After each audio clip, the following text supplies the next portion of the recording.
are to be in pictures. You're Ciao. Nothing like delicious Guayaki brand yerba mate. Right, D? Yeah, yerba mate is Very great. good.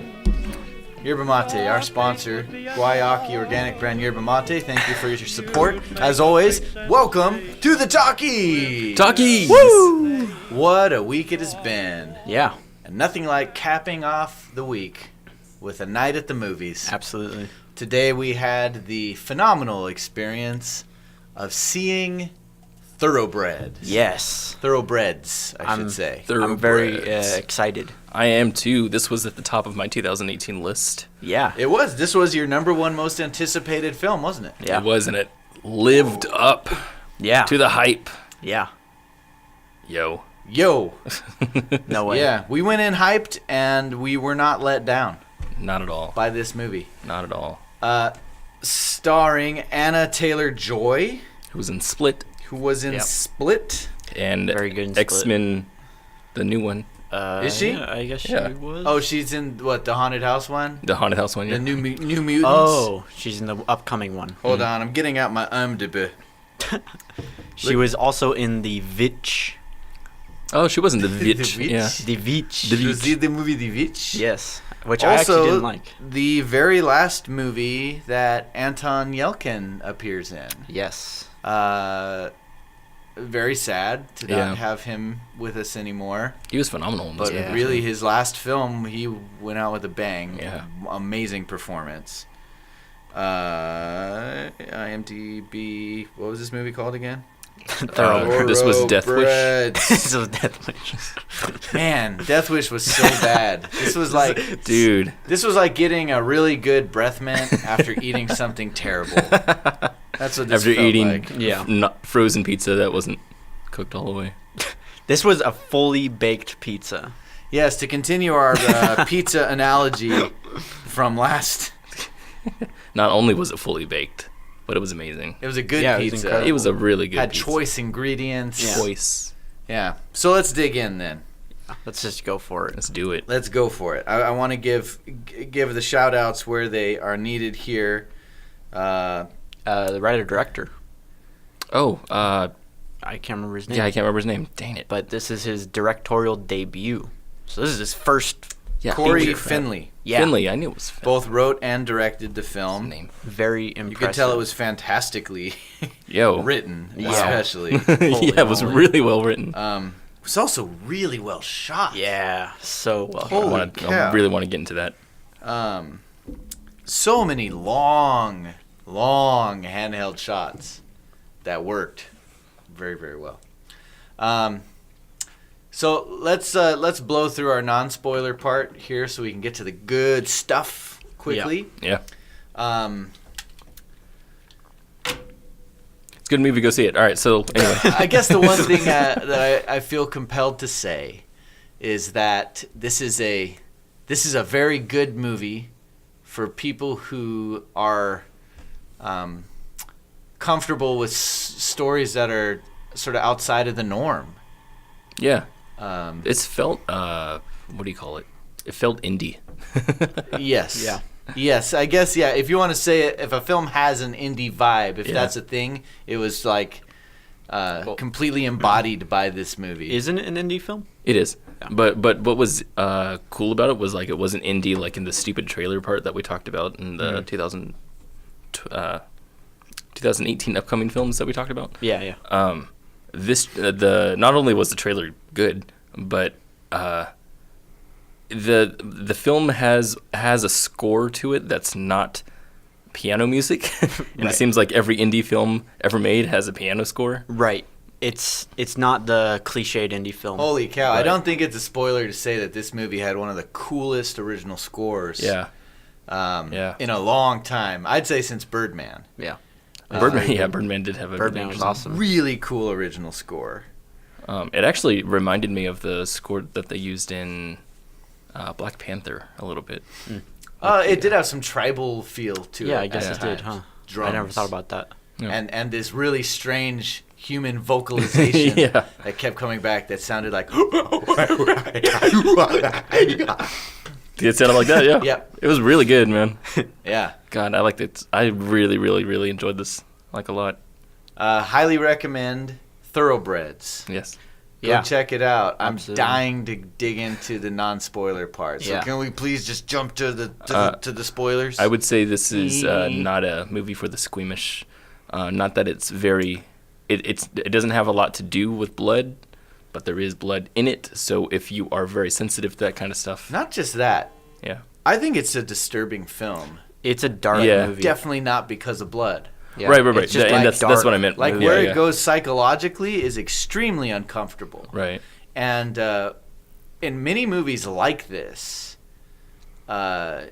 you see the filmmaker tries to take you to some kind of moral grounding, to take you to a place where you identify with this character or that. You take a stance Yeah. with one character or another. And in this film, they don't leave you with a place to stand. I mean, It's Yeah. pretty disturbing. there's not a hero It's dark. of this it's- movie. Yeah, it's a dark movie that is it's amazing though. It's really is an amazing movie. Because it's not cliched in almost any way. Right. And it tells an actually interesting story. But to do that, it had to be very dark and uncompromising with its characters. So Yeah. Yeah. It's to be aware of beautifully that. shot. It's incredibly well acted. Well directed. It's well directed. It has a great score, and it makes you feel things. Which is funny because the main character is a person who doesn't, doesn't feel feel. things. Yeah. But it makes you feel things that are really hard to understand. Yeah. Yeah. So if you want like a concrete moral conclusion, not the right movie for you. That is correct. Yeah, Yeah. this doesn't really leave you with much salvation. But if you really like having your world kind of shook around, make you ask some questions about the reality we live in, this is a great one to do it. Definitely. Go check out Thoroughbreds. It was awesome. Now we are jumping ship to the spoiler section Spoilers in 3, 2, 1, go. in exactly 5, Wait, we gotta start from 10. 4, 20. Let's start from 20. 3. 3, 2, 1, and Field of Dreams. Kevin Costner's baseball players are actually ghosts. Oh. Yep. Oh. Oh. Yeah. And he mows down his cornfield to make a baseball field. Oh. Yeah. That's a good Spoiler. idea. Spoiler. Someone should make that. The ship sinks at the end of Titanic. What? Yeah. This ship can't sink. They said it was unsinkable. All right, let's jump into the Thoroughbreds. Jump in. Okay. The first thing that I want to talk about. So if you haven't seen the trailer yet or the movie and you've decided to listen to this anyway, I'll give you just a quick catch up. That in Thoroughbreds, two friends decide they're going to murder one of the girl's father, the girl's father. And in this movie, when they're plotting and scheming to carry this out, the main concern I kept having was that they didn't spend enough time making me hate the dad. Yeah. Oh, Like yeah. I hadn't got to the point where I felt like he deserved to die. Yeah. And I began to wonder, when are they going to do the thing that'll put it over the edge where I'll identify with the girls and be like, oh yeah, we need to murder him. But that never came. It didn't. Yeah. And I started thinking, as the movie got later, I realized it had to be more extreme. So I started thinking like, oh my gosh, he's going to like try to rape her or something. Right. Yeah. But it never happened. He's just sort of a dick. Yeah. Right. But he does not deserve to die. No. He's not really a bad person. Right. Most of his criticisms of his stepdaughter are sort of grounded They're in grounded. truth and Yeah. reality. He's just kind of a He's just hard-ass, kinda mean, yeah. type Yeah. of guy. He's just very strict and Right. he doesn't deserve to die. though. That And was so so great. in never going there, they don't give you a character to root for, which is a really interesting play to make. That's usually the first line in the screenwriter's book is develop your characters so that the audience can identify. Yeah. Mhm. And these characters, almost all of them, alienated you. Yeah. Yeah. Totally. Yeah. That's exactly what I like from movies, because I don't necessarily want to identify with everything that a character's going through, or like I don't feel like I have to have a personal experience that I relate to from a character in order to be engaged and interested in a character. As long as what the characters are doing is very interesting and engaging, which I think was completely the case with this movie, is like these two characters and them interacting with each other and building up to this kind of morbid conclusion is really interesting. And it also is pretty believable for the most part, right? Which is kind of awesome. And it's actually very, very refreshing to see something like that. It was refreshing. Refreshing. Olivia Cook plays Amanda, who is a character who has zero emotions. She cannot feel things. And she goes through life faking emotions, throughout her whole life because she feels like that's what she's supposed to do. And I feel like that must have been an extremely difficult acting challenge for her, because the whole thing you're struggling to achieve throughout probably her whole life of acting up to this point is how to get people to connect with your emotions. Right. And now she's in a role where she has to act like she has no emotions. Right. And it made her so unpredictable and so you just couldn't read her. Right. It added this element of complete unpredictability to the film to have a character like that. Other movies have the unpredictable character, but it's always like a villain. It's like the Joker, right? You can't predict what the Joker's going to do. Right. But you don't expect that from a quasi-protagonist of the film. Yeah. Yeah, I really like that about that character. What was interesting also was like how they wrote that character, because this is a common thing with like severe depression, right? Is your general apathy for life, and not being able to feel the feelings that you think you should be able to, like joy and sadness and anger and stuff like that. And to write a character in that deep, to have a whole movie about a character who's doing that and the intricacies of her acting against her friend is really, really interesting. Absolutely. That must have been really hard. Definitely probably a challenge to write. Yeah. I noticed something really interesting about a quarter of the way through the movie. I noticed that Lily's character was hitting some of the points of the hero's journey. So her life is established, and then she has a problem with her father, and then she gets a call to action from her friend to solve her problem by murdering her dad. She denies the call to action, and then she sits on it for a while, and then something giant, usually the inciting incident, happens where the character then accepts the call to action, which in this movie is being annoyed by an aerobics machine when she decides to make the call to action. And it's funny when you see that, and then after that point it pretty much diverts entirely, as far as I could tell, and does some really strange stuff structurally and plot wise. Like I couldn't predict where it was going after that, which is really cool. That's interesting. To me, it was so true to the teenage experience. Yeah. To have these very dramatic reactions to things that, from like an adult's perspective, are rather mundane and not very serious. Like her being driven crazy by his aerobics machine. Right. Or simply, the fact that he treats her unfairly, so he deserves to die. Yeah.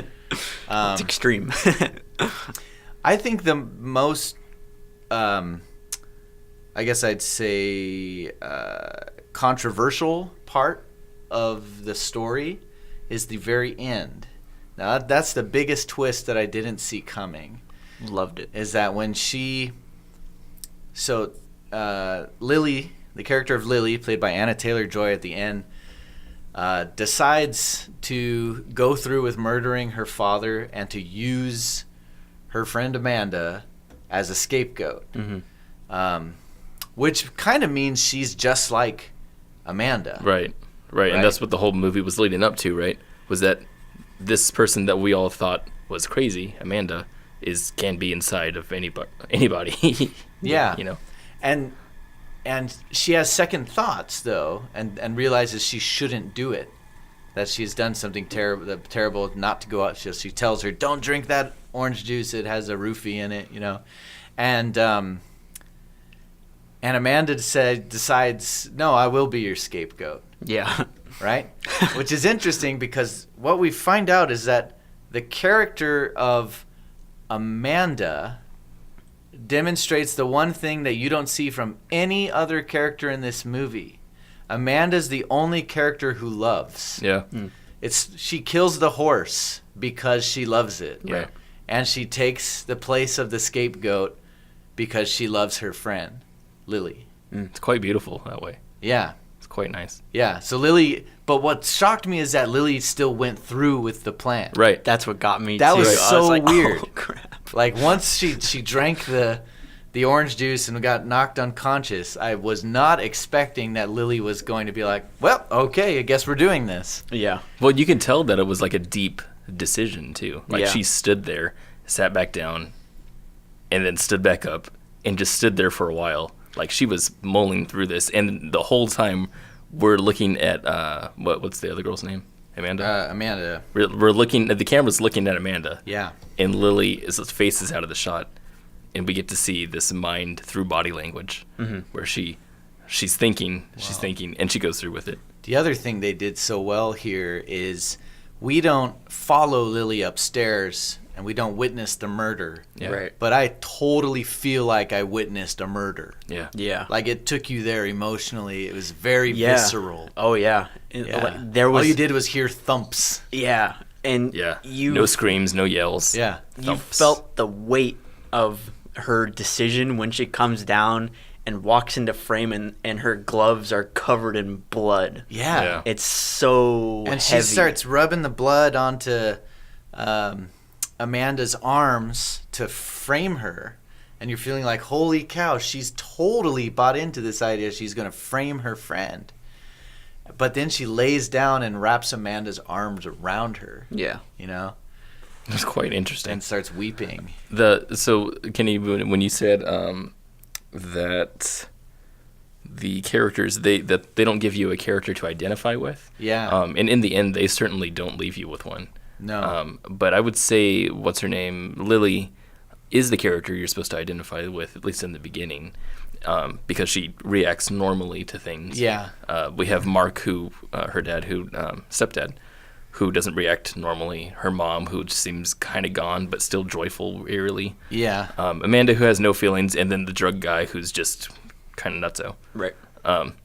or at least delusional. And she's the only one who's normal in this whole thing. And you follow her normal thread up until it makes no sense anymore. And I think pulling that rug underneath you at the very end is what makes it so dark, right? Is when she turns over when she starts smoking, and then does the whole you didn't do anything, when she says Amanda didn't, stab her dad. Yeah. While he was giving actually pretty good advice. Yeah. That part, I think gets you in the heart, And then the part where you find out that she drugged Amanda with the Yeah. thing, you're just like, ouch. Yeah, Yeah. that's bad. Dude. That's so Well, bad. and the irony of it is that you care about it more than Amanda does. Right. Amanda's kind of like, well, that makes sense. Right. You know? Right. Which is, I love that they built the character that she doesn't have any feelings, Yeah. and they absolutely stuck to it. Right. You know? If it were a Disney movie, Right. she would have magically grown emotions at that time. Like the magic would have happened, and she would go, I feel, and she'd cry, Right. No, you're that totally never right. comes. Yeah. So there's a part that kind of does at the very end. They tease that she has a happy Right. feeling. And you don't see her face straight on, which I think might be intentional. To me, I think they left that rather ambiguous. Yeah. Is she actually smiling? Or is she trying to? Or is she mimicking the Right. picture she's looking at? Right. Which is the first thing we saw her do in exactly. the movie. Yeah, she does that throughout also. Yeah. Yeah. I had a little bit of a different interpretation to her decision to be the scapegoat. Mm-hmm. I felt that when Lily asks her, like, do you ever think about your life and if it's worth living? And then Amanda's like, I've just never thought about it. And then she thinks about it, and being emotionless and not attached to anything, she like logically concludes that, yeah, you're right, there is no reason, so I'll just be your Might scapegoat. as well just drink it. Yeah. I kind of had that same thought too, actually. Yeah. I thought during the end where she was in her room and she put something underneath the bed or tucked in her sheets or something, it looked like she was getting something out of the bed. I thought she was going to kill herself right there because there was no reason to keep living in this circle that she was in. But I feel like maybe that would have been too emotional, maybe. That would have been crazy Well, dark. I feel like it seemed like she didn't have the emotions to come to the conclusion to kill herself. Right. Well, like I guess I kind of figured that that's where the logical loop was ending. I feel like she is probably happier and better off in that kind of setting. Right. Yeah. Yeah, that's true. Yeah, that's true. That's hilarious. That's Yeah. really funny. That's what's awesome about the writing here is all the characters come to their logical conclusion for what the characters that they built up. It feels very natural, and it all makes a lot of sense.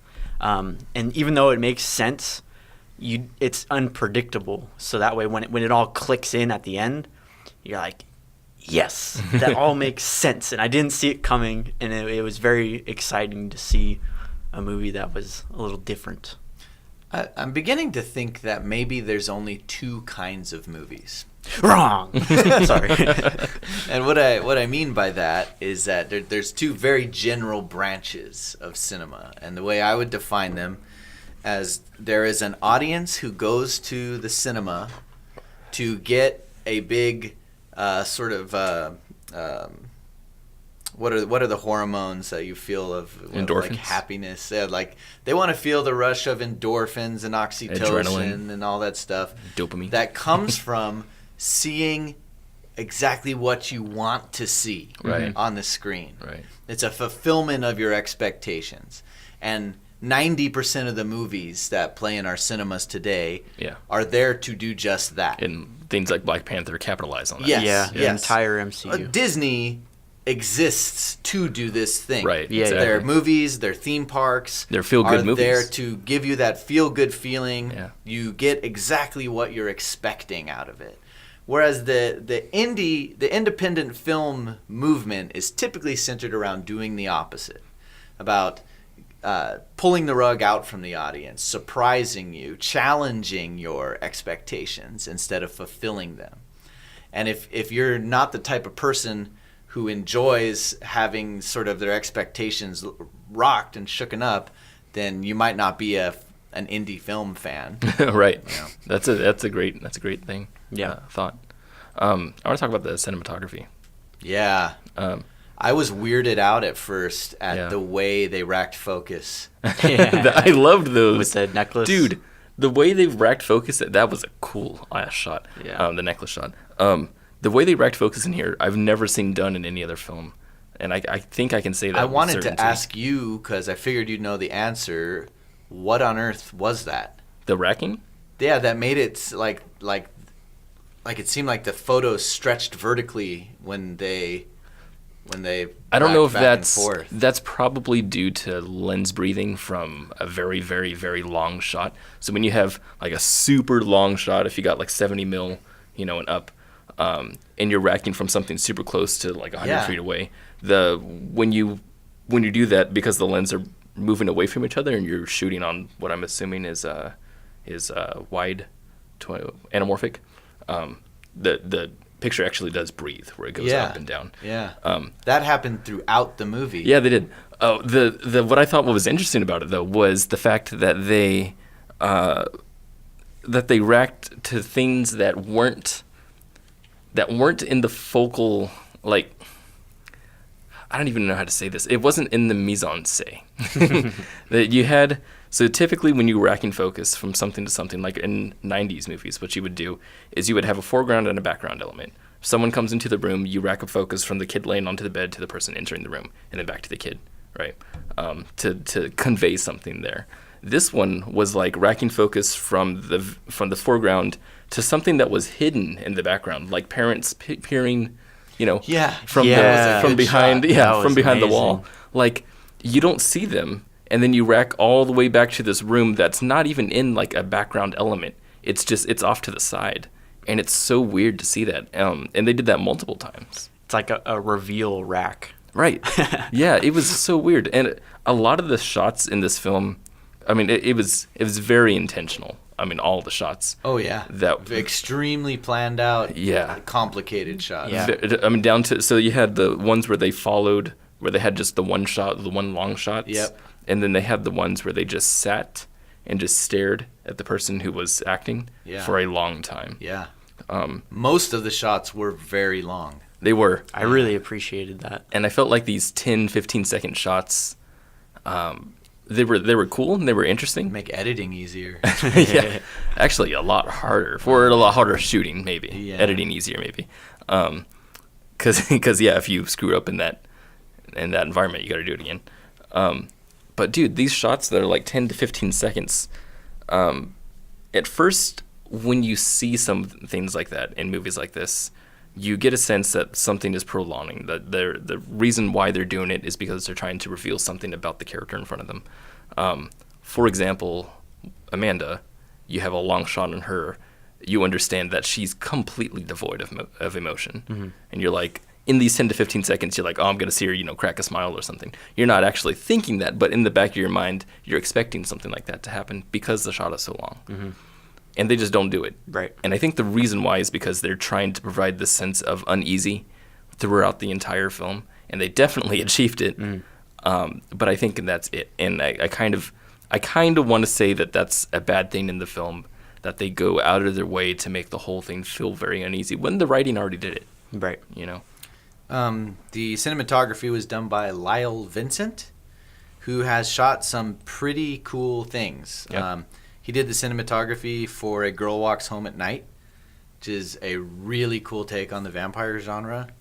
Came out a couple years ago. And then he also did Bushwick. Have you guys heard of Bushwick? I think I've heard of it. I haven't So seen I don't think it's had its wide release yet, but there was a lot of festival talk about it last year. It has Dave Bautista in it. He's good. It takes place in like an alternate timeline where there's another civil war and Texas succeeds from the United States. But what was succeeds. Yeah, that's what I meant. Whatever that word. They succeeded in the United They States. succeed. Yeah, Good USA. job. Well done. Pat yourself on the back. Texas. You succeeded. But the reason there was so much talk about this movie, other than from what I understand it's a really good film, is that almost the entire movie is shot to at least look like the whole thing is one continuous shot.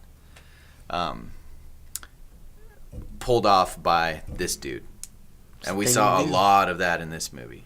Yeah, we did. Yeah, I guess he would be a good choice for that because there were quite, like we were all talking about long shots, especially. I think the best long shot is no doubt that last ending climax, pretty much when we dolly in on her. We zoom.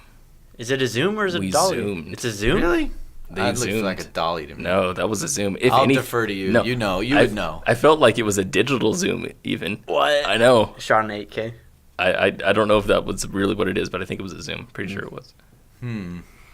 There was no parallax. There was zero parallax. No parallax, I was- Taylor. What do you say to that? I was looking at the corners. I was too. I was too. Who was looking more? We're going to have a throwdown here. Well, D went to film school, so That means I'm right. yeah, that pretty much defaults him. I believed it was a dolly, but if D says it was a zoom, it's probably a zoom. Sorry, Taylor. I'm with D. There was a table in front of the Fine. camera too. And there was no parallax. But there was the sofa on the side. The sofa on the side, I could see it creeping No. away. Not like it wasn't compressing; it was pushing. Okay. Well, Maybe. let's just. Oh, you know what? Maybe it was a long shot and dollied at the same time. Could be. It was a dolly zoom. Because that could look like a zoom. Yeah, A dolly long shot. Well, let's Yeah, get in 'cause it's touch already with Lyle compressed. Vincent. Right, exactly. yeah, that makes sense. Ask him about So it. both of us are right. No. Yeah. No, Yeah. it wasn't right. I at can all. contact his agent through IMDb Pro Oh. Oh, cool. and say, please pass a message on to Mr. Vincent. Was that last shot a dolly or a zoom? I'm guessing it's a dolly long shot now that I look at it. Yeah. Now that I think about it. Yeah. I had something to say real quick. What was it? Something to say about the cinematography? Yeah. Long shots. Yeah. There was one shot. I think my favorite shot was just aesthetically was the shot of the first shot in the scene when the scene just starts of Amanda playing chess with the giant chess pieces. Yeah, that was cool. And Lily's like laying down, and they do a rack focus again. They're focused on Lily. They push in and the rack focus on Amanda playing chess. I felt like they started every scene with a focal racking. They might have, yeah. Maybe, yeah. Frequent. Yeah. I think it was the colors about that scene that made me like it a lot. I felt like the color palette. The right whole there was really sequence nice. of when they brought Anton Yelkin's character to the mansion. Yeah, the anime. And it starts Anna Maria. with this really low angle, super wide, almost fisheye shot of the mansion out in the front. Oh, yeah. And they slowly pan. I love that sequence. Slowly Tilt? slowly tilt up, not pan up. Not ban up. Can't do that. And then it goes into this sequence where they are playing Ave Maria, and he's just like gushing over how beautiful the house is, and it has nothing to do with the next scene. It's like almost it's kind of the most comical moment of the movie. Yeah. Is he's doing this like he's like touching everything. It's this beautiful sequence, and then it just sort of like almost like a record scratch stop to it. It's like, all right, hey man, stop gushing over our stuff. We got to talk business. Yeah, it was a hard cut on the music. Yeah. It was so good. And it's funny because if you think about it too, outside of the stylized presentation of what was happening. To unlock your iPhone first. Oh, Oh, is that right? Siri? What do you want? I don't know what you said to wake up Siri. outside of the stylistic presentation of that montage, if you imagine what Lily and Amanda are looking at What they're in that seeing. shot, he's just like this dude sitting there like quietly, just like. Like They're just slowly. watching this drug addict rub stuff in their house. That's great. Weird. And I think the hard cut and music cut out, and then her interjecting was acknowledging that disconnect, Yeah. which made it really funny. Yeah, that was quite good. Their performances in here were so good. Man. They were perfect. Actually, really all the performances were spot on. I really liked the performance of the actor who played the stepdad. Yeah, I loved him so much. Like he was perfect. Like I could just look at him and like, oh, I hate you. Not enough to kill you, but like I just look at you. But I No. think I think you're rude. No, he played that part perfectly. Yeah. It was see, it's a complex part. Yeah. Because his name is, by the way, is Paul Sparks. He played Mark, the stepdad. He did a wonderful job. He was the perfect guy to play. Like, I'm sure he's a fine human being, Absolutely. but he definitely carried that look of like, you're such a douche. Yeah. You know? Yeah, he Definitely. did. But yeah, like in the end, I started to just feel like sorry. Like I knew it was coming that he was going to die in the end, Yeah. right? Or at least I assumed it. Like you really wanted And a reason. And I right? started to feel bad because I'm like, man, he's actually okay. He's all right. You know, like yeah, he probably could be nicer to his wife and his stepdaughter. She probably does need to be kicked out of the house. You know, that part where he came over and talked to her while she was smoking. yeah, That's the part where you felt like, oh, this is it. me too. I thought like he was gonna like beat her Yeah. or something, and in fact, And he just he probably said. He probably act better than I would Right. if I found my daughter smoking. yeah. Right? Yeah, he was so basically sensible said, and just- smoking is stupid. Don't smoke. Yeah. I won't tell your mom about it. And after you're done with private school, I'm not paying for your life anymore. You need to go live life and go experience the school of hard knocks, basically. Right. Um, And I was like, well, okay. yeah, I'm like, that's Pretty reasonable. Yeah, I actually think that's quite fair. That's fine. And then Yeah. immediately after that, she's like, "Why didn't you stab him? Didn't you see how he treated me? You should have killed him." And that's when I realized, oh, she's not the hero in this movie. Oh, she's the demented one. yeah, Yeah. yeah. Yeah, honestly. It's pretty crazy. That's the other thing. This movie actually is quite funny. Like, it's not overtly comical, but when you step back and look at it, it's like some of the best dark humor. Like, it's dark humor done very, very well. That would be the darkest kind of humor, right? Yeah. Where you're not saying, haha, this is funny. This Yeah. is not a funny situation. It's just, it's funny how these things played out. Exactly. It's like Fargo funny. Yeah. Yeah. There's Yeah. never a Yeah. moment where you're actually laughing out loud in the movie, but later you're like, that was funny. Yeah. You know, Yeah. to me the funniest part is when Anton Yelkin's character is revived after being knocked unconscious, and he'd been putting on this tough guy character all movie, and then he just like starts crying, and he's like, "What am I going to tell my dad?" I loved that bit. They were That's sad. Yeah, I thought that was. Now, was it just me, or did they come down a little hard on him too? But because like I didn't feel like he was that old of a character. No, And they kept coming back to the statutory rape thing. I started to feel really bad for him too. Yeah. I felt like, he shouldn't be blackmailed like this. No, yeah, that was It is- really bad. Yeah. I feel he got the best ending out of anybody. Yeah, where nothing happened. Yeah, nothing happened to him. That's true. Yeah, he He's- made it out the best. He's still on his way up. Give him a decade. Yeah. Just wait and see. Honestly, Lily, played by Anna Taylor-Joy, she is certainly the villain in the end. Yeah.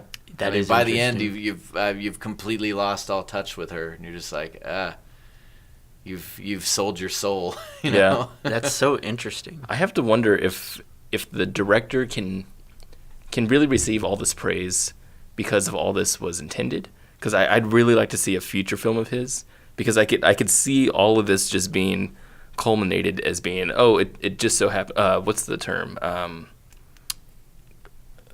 What's the term when just random Happy Spontaneous. accidents. serendipity? Serendipity. So when this whole thing felt serendipitous because the actors were great in their parts, the writing was perfect, the cinematography did what you wanted it to do, and it just all culminated well. In the next film, I feel like if he's directing the same way, it might not hold up. But we'll I feel have to like- see.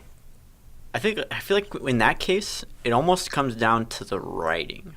'Cause Yeah. I feel like this movie was too well executed for it to not have been almost entirely intended from the director. And I feel like it'll come down to the script, because if he is as good as director as he is in this movie, he'll know how to direct for the script that he's written. Yeah. And so if the next script he writes is different, if he's able to match his script's tone and atmosphere with his direction, Right. I think that'll be the real key there. Yeah, and it if will he be. does, then this is a really freaking good director who's just kind of appeared. Yeah. Yeah, I doubt serendipity had much to do with this, to be honest. I think I had at least some to do with it. Um, I think most good films are.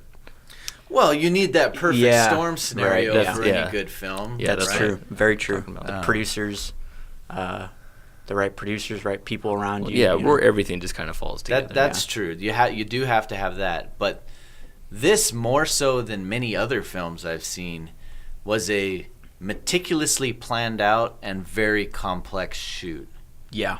which necessitated an extremely diligent and adept Yeah. director. Well, it definitely needed an adept director, someone who knew what they were doing. Yeah. In really good movies, you really can't tell that the movie was directed well, right? In most really good movies, you can't tell that it was edited well because it becomes sort of invisible to you. Right. A really good director's fingerprints aren't necessarily visible to you.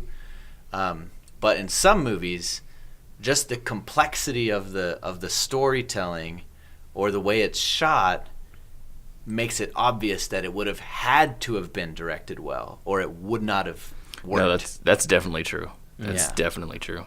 I want to challenge a little bit here. Do it. So there were certain points where I was like, oh, this editing is not so good, but it's actually fine. It's perfectly adequate. Adequate. Ooh. There's not all editing has to be invisible, obviously. No. Sometimes editing is very flashy and showy. Right. And even if it's undercut, not stylistically, it can just be just there, and you can just see the edit, and that's fine. It doesn't always have to be invisible. It depends on what you're trying to do with the edit. But sometimes when I felt like what was happening was that the cinematography was taking such a star role in this, such a front seat, that the editing kind of got left behind. And I feel like that when we have very, very, very long focus shots on one person, we have 15 seconds of staring at this person, and then cut. And now we're seeing them rise up out of the bed or something like that.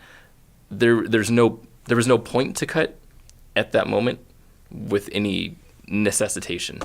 I felt like all the shots were motivated, whereas the cuts were not. Well, sometimes when you have a really long shot, Yeah. it becomes awkward to cut to anything. Well, see, but that's what I was so you thinking. have to use that purposefully. But so is that now? Is that?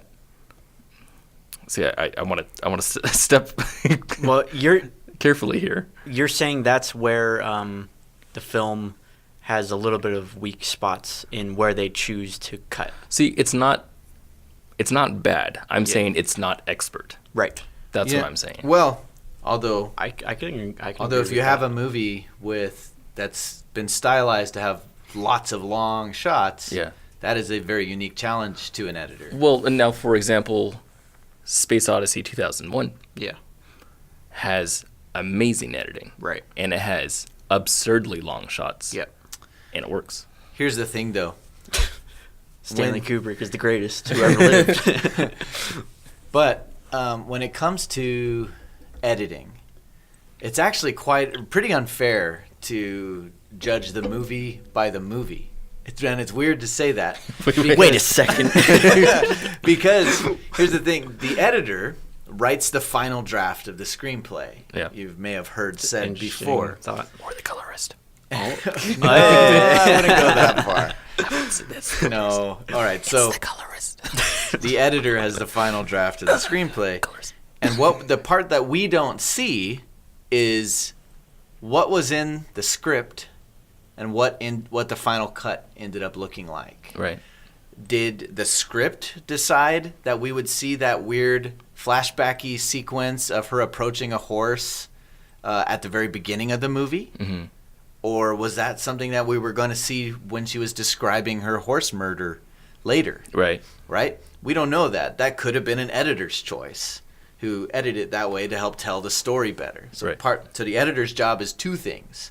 It's to help tell the story better in terms of the actual screenplay, and to put the clips together in a way that is beautiful and makes sense. But then would that have been intended then? Because you said everything was super complex, and that like everything in this film was so complex and intended. Right. But would you feel like the editing would have played better had it been more intended over the shots? Because I feel like it wasn't. Maybe so. Maybe so. All I'm saying is that there are elements to excellence in editing that we can't see from the movie itself without finding out what happened in the creation of that movie. Don't know what you mean by that. What I mean by that is that you can be the brilliant editor who figures out that this sequence would work better if we cut it into 5 pieces and spaced it out throughout the movie instead of leaving it where the script dictates. So you're saying that the editor, in doing their job of placing the film the way it was a very good way of doing it? I'm saying that those decisions that editors often make to manipulate the story, we don't know that an editor made that choice. if I'm seeing cuts in a movie that fundamentally don't work, it was not edited well. Period. Right? Okay. All that I'm saying is that an editor has more influence on the storytelling than most of us in the audience will know. Because it is more than just how pieces of the story come together. It's also the sequence of the storytelling. And though ultimately having the last say in how the elements of the story are rolled out. That may be in tandem with the director breathing over your shoulder saying, move that here, move that here, move that here. Sure. But they make choices that affect how we see the story. And I don't just mean putting clips together. Often it's the editor who says, this bit that we have at the ending should actually be like a weird flash forward thing that we lead the movie off. That's often not in the screenplay, but was a decision made later on. And many of those things could have happened in any movie that we point out and say this wasn't edited well. The editor could have also made the one choice that made it a cool movie. I rest my case. When I'm editing, say, the Talkies, and I have a shot where the camera turns off, but this person is still talking, and then we got to cut to a different person so that it looks like, we actually didn't have a camera turn off, and then we come back to that person. Yeah. That decision that I made may have been a smart decision for the context for that period. It was not a good edit, though. Sure, you did what was necessary, Right. but not necessarily a good edit. Correct. Yes.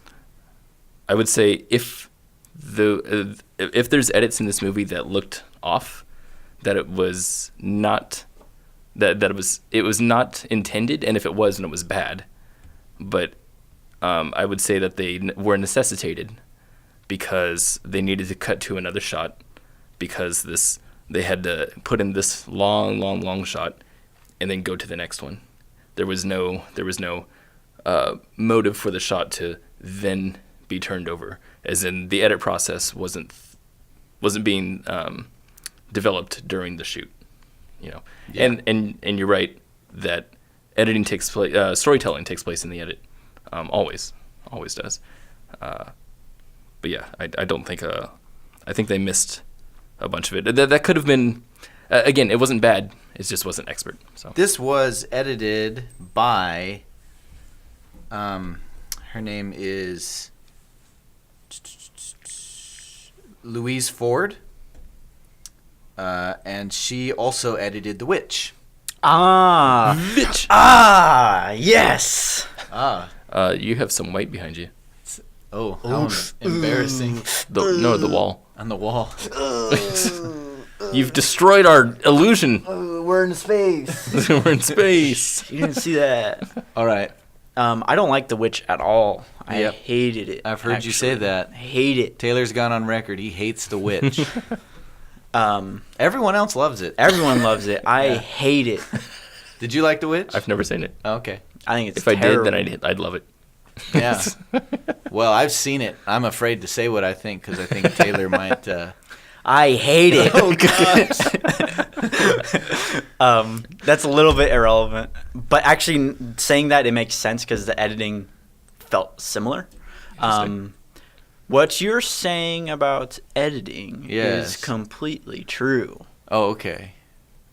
And Is that the comment you just couldn't wait to say?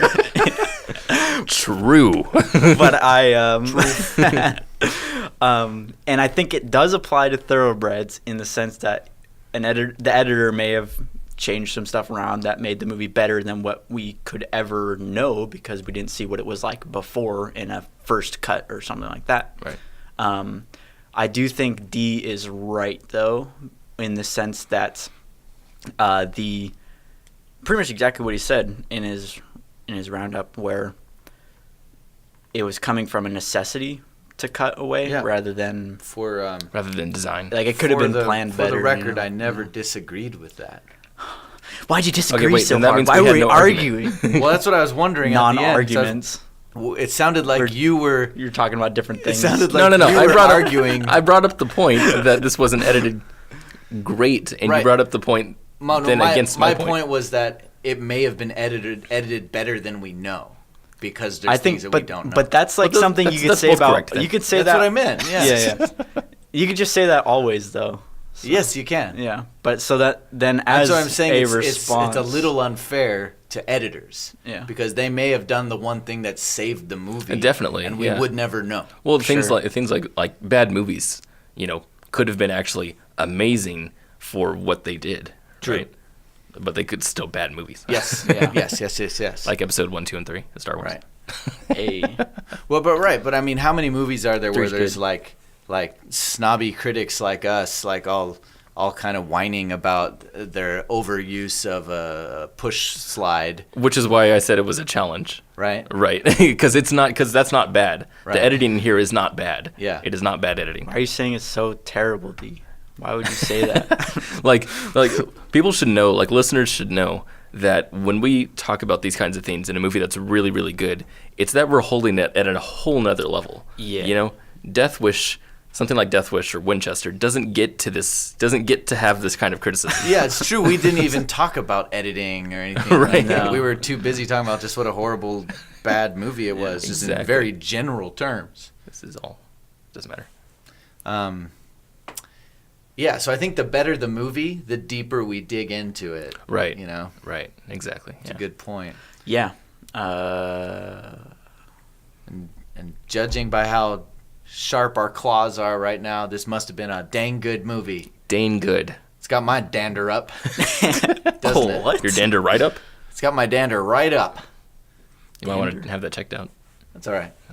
I can live with dander. Dander? What's dander? I don't really know what that means, actually. It's just something I've heard said. What else do we have to say about Thoroughbreds? Do you have any last thoughts? I think we're coming near to the end of the show, ladies and gentlemen. I just very much liked the movie, and while I was watching it, I couldn't help but think how much they're not pandering. Yeah. And I hate pandering, and I love this movie. Well, that's again, that's that whole, are you making movies to fulfill an audience expectations, or are you trying to go someplace new? Or just someplace unique. Yeah. Like Yeah. like any Quentin Tarantino. This film went unique, Yeah. very very much, and what a breath of fresh air, what a good time at the movies. Def. What I you look loved this film. Yeah, It absolutely. looks like he's holding on to something. What you got? I thought it was like one of the best movies I've seen in a long time. Actually, like if it came out, it would technically came out last year, but like if I had seen it last year, it would have been in the top 3 movies of last year probably. I was like there was not any moment when I was in the theater watching it where I was just like turned off from any little decision or anything. In retrospect, I can see how some of the editing was an absolute 10 out of 10, which I don't know. And but 9.8 out of 10. it was like it was just so wonderful to watch this movie. It was just so pleasant Yeah. to see a movie that's original and trying to be something unique and go somewhere you wouldn't think with its characters. To actually just do something, right? Yeah. I thought I was going to have qualms with this film at moments during the film. I began to believe I had problems with the movie, but by the end they were all like corrected. Yeah, I did the same Because thing. I was starting to feel like, oh, they're not developing these characters enough. I'm not getting like engaged with them, and I'm not hating the antagonist or the antagonist the way I should. And then realizing at the end that was all intentional. Yeah. It was all to put us in this weird limbo space. We didn't even touch on how amazing the soundtrack was, which Well, we did talk a little bit, but the score was it's fantastic. incredible. Yeah. It's so just a very experimental, weird. It did the very thing that the whole movie does, Yeah, which is strange. go against your expectations. yeah. And not just for subversion's sake either, just No, it heightens it the actually film. matched. Yeah, it does. yeah. You know what they call that when you do something just for subversion's fake? What's that? They call that Last Jediing. Hey. Yep. That's a Last Jedi. They really Last Jedi'd that. Didn't Oh. they? Didn't they? Indeed. My least favorite part of this movie, out of everything, my least favorite aspect of this whole movie was that it was split into chapters for no reason. Not true. Ooh. So you saw a clear purpose to the distinct chapters? Yeah, I think so. Because to me, it did feel a little bit like, that's sort of a Tarantino-like Chapter thing. 1. No, actually, I felt the same way that you did. You just wanted to start a fight again? I did, yeah. Come on, we're running out of time. I did It's feel too that late way. in the episode for another fight. I like the chapters, though. I liked what they did. Cool. We wrote a movie with chapters. Yeah, we did. Yeah, You guys don't even call it chapter 1, 2, and 3 either. Yeah, that I think that was my fight. I was like, we're just gonna title each one. Don't chapter it. Are you Last Jedi in it? No, I think all of our subversions have a purpose. I'd say so. Yeah. Define purpose. But you'll have to wait for that one because we haven't made it yet. Tease. But once it's done, we'll review it here on the Talkies. Oh, that'll be weird. That would be weird. Review our own movie. Yeah. I hated what the editor did here. He's right there. Take that really personally. Okay, well, if you haven't gone and seen Thoroughbreds, then you're an idiot for listening to this whole episode. We just ruined the movie for you. I'm sorry. I hope you already saw it, and I encourage you to see it again. Fantastic film. I Tell wanna your see it again. friends. I will see it again, too. It was great. Yeah. As always, please subscribe to our YouTube channel. Like, share, subscribe, comment, do all those things. What else, D? Nothing. Do No, all that's those it. things. Just do those things. On top of that, you can always find us on Facebook and Instagram. We have a lot more content out there to enjoy between Confirmed, WTFM Night Shyamalan, The Execs, and many more creative innovations coming from the minds of Carmen Line Studios. Yeah, see it. All right, guys. Until next time, I am Kenny. I am Yerba Mate. No. I am Kenny. I am D. And I am Taylor. And we'll see you at the Talkies. I'm afraid. There you go.